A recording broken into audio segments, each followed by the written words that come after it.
Hello friends, good evening. Welcome to my channel Ankush Agarwal share market. बात करेंगे market की, तो मार्केट में स्ट्रॉन्ग रिकवरी थी और रिकवरी के कई सारे रीज़न निकल के आ रहे हैं। लेकिन कन्फर्मेशन वाली रिकवरी अगर बोलें तो किसी को कारण नहीं पता है। लेकिन कई सारे रीजन में जैसे था कि जो डाउ फ्यूचर्स था वो अप था, तो उससे मोमेंटम मिला निफ्टी को।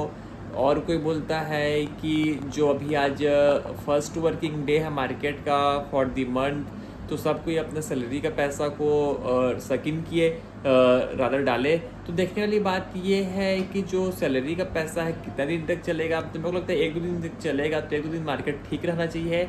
लेकिन अगर उसका अपोजिट साइड देखें तो अपोजिट साइड में डाउ फ्यूचर्स को बोलते हैं कि डाउ फ्यूचर्स स्ट्रॉन्ग था, तो वो एक रीजन था। लेकिन अगर देखें तो मेरे को लगता है पर्सनली कि मार्केट जो इतना गिरा था, शांत था, तो उसके चलते रिकवरी आ गई, क्योंकि ज़्यादा गिर नहीं सकता और शॉर्ट वाले कटे, तो उसके चलते ही मार्केट में मोमेंटम बना। लेकिन बात होगी रसिया और इंडिया की, तो बोलते हैं कि जो रसिया और इंडिया की ट्रेड डील हो रही थी, रादर जो इनकी क्रूड ऑयल की डील हो रही थी, तो पहले इंडिया से स्टेटमेंट निकल के आता है कि हम लोग रसिया के साथ जो क्रूड ऑयल की डील है उसको नहीं करेंगे।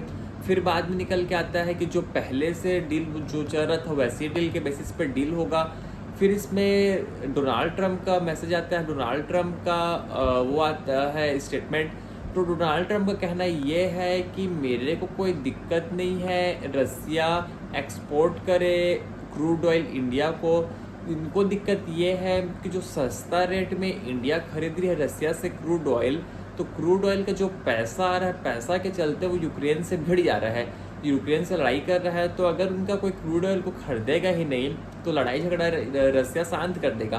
तो वो एक रीजन हो सकता है, बोलता है अमेरिका। लेकिन मेरे को नहीं लगता कि इतना बड़ा कोई मैटर है यूक्रेन के साथ, क्योंकि यूक्रेन ने तो रसिया ऐसे भी लड़ेगा, इसका बिके या ना बिके। लेकिन अगर इंडिया के कंज्यूमर पॉइंट ऑफ व्यू से अगर समझें, तो अगर इंडिया रसिया से सस्ता ऑयल खरीद रहा है तो भी इंडिया को कोई कंज्यूमर को फ़ायदा नहीं है। यहाँ के तो ऑयल के प्राइसेस ऑलरेडी महंगे हैं। अगर मान के चलो वियतनाम से खरीदता है कि सऊदी अरेबिया से खरीदता है, तो भी वही हाल रहना है, क्योंकि अल्टीमेटली तो इंडिया को तो ज़्यादा पे करना ही है। लेकिन ये सब बात निकल के आते हैं। लेकिन अमेरिका में डोनाल्ड ट्रंप का दिमाग को समझ पाना बहुत ज़्यादा मुश्किल है, क्योंकि अब वो बोल रहे हैं कि मैं फार्मास्यूटिकल्स कंपनी के ऊपर, रादर फार्मा के ऊपर जो टैबलेट है, दवाई है, उसके ऊपर बोल रहे हैं कि 1200, 1300, 1400% से रेट को डाउन कर दूंगा। तो समझ में मेरे को ये नहीं आ रहा है, किसी भी चीज़ का प्राइस तो 100% डाउन हो सकता है। ये तो शेयर टाइप का है, जैसे कि 100% किसी शेयर को लिए 100% डाउन हो सकता है, लेकिन बढ़ सकता है मल्टीपल टाइम्स, मल्टीपल फोल्ड हो सकता है। लेकिन ये बोल रहे हैं 1200%, 1300%, 1400% तक मैं मेडिकल के प्राइजेस को डाउन कर दूंगा, फार्मास्यूटिकल्स के जो प्रोडक्ट है उनको डाउन कर दूंगा। तो मेरे को समझ में पर्सनली अभी पॉइंट ऑफ व्यू अभी तुरंत में तो समझ में नहीं आ रहा है कि क्या बोलना चाह रहे हैं। लेकिन अगर क्या अलग मीनिंग है, क्या है, उसको समझना पड़ेगा बाद में। लेकिन फॉर द मोमेंट तो ऊपर से जा रहा है कि भाई 1200% कम करेंगे, तो करेंगे कैसे फार्मा के ऊपर। लेकिन अगर और बात करेंगे मार्केट की, तो मार्केट में जो विक्स था, विक्स कुछ दिन पहले 10 का हो गया था। 10 का विक्स मतलब एकदम कूल डाउन थे इन्वेस्टर लोग, ट्रेडर लोग की, मतलब कुछ भी खरीदो मतलब चढ़ना ही है।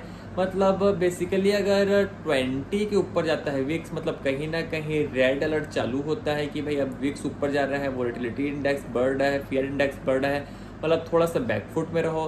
तो 10 के जब वीक्स में था तो भी मेरे को कहीं ना कहीं डर लग रहा था, क्योंकि इतना डाउन होने के बाद भी लोग ज़्यादा फ्री होने के बाद भी कोई प्रॉब्लम क्रिएट करते हैं। तो अभी फॉर द मोमेंट के लिए वीक्स अब ठीक है, देखने लायक सही है। लेकिन देखते हैं आगे क्या होगा। लेकिन अगर बात करेंगे मार्केट की, तो मार्केट को मेरे को नहीं लगता कि अभी फॉर द मोमेंट के लिए कोई कैटलिस्ट है, कोई मोमेंटम है। और सबसे बड़ी प्रॉब्लम ये हुई है मार्केट के साथ कि जो रिजल्ट्स है बहुत ज़्यादा गंदा गया है, सुस्त गया है। तो मार्केट जो रिजल्ट्स हैं उनको कैसे निकालेगा, आगे कैसे सोचेगा। लेकिन मेरे को लगता है जो मार्केट से जो रिजल्ट्स हैं सुस्त गया है, बहुत बड़ा पॉजिटिव है, क्योंकि बेस अब बहुत लो का बन गया है। तो लो का बेस बना है, मतलब थोड़ा बहुत भी ग्रोथ होगा तो क्वार्टर ऑन क्वार्टर ग्रोथ दिखेगा। हाँ, ईयर ऑन ईयर अगर डाउन जरूर दिखेगा, लेकिन क्वार्टर ऑन क्वार्टर इंप्रूवमेंट जरूर दिखेगा, क्योंकि अब बेस बहुत ज़्यादा डाउन हो गया है। लेकिन देखते हैं कि अगले महीना जो बेस डाउन है वो और डाउन होगा कि कुछ बेस से अब ये अभी अपना ये बॉटम बना लिया है, देखना पड़ेगा। और उसी बीच एथर एनर्जी का रिजल्ट आता है। तो एथर एनर्जी का रिजल्ट बोलते हैं ताबड़तोड़ है, क्योंकि जो उनका टॉप लाइन है बॉटम लाइन है दोनों में इम्प्रूवमेंट है। जो टॉप लाइन है, जो रेवेन्यू ग्रोथ है बहुत बढ़ा है, 2.5 टाइम्स इन लोग का टॉप लाइन बढ़ा है। और बॉटम लाइन में बोलते हैं कि जो लॉस है वो नैरो हुआ है ईयर ऑन ईयर और क्वार्टर ऑन क्वार्टर।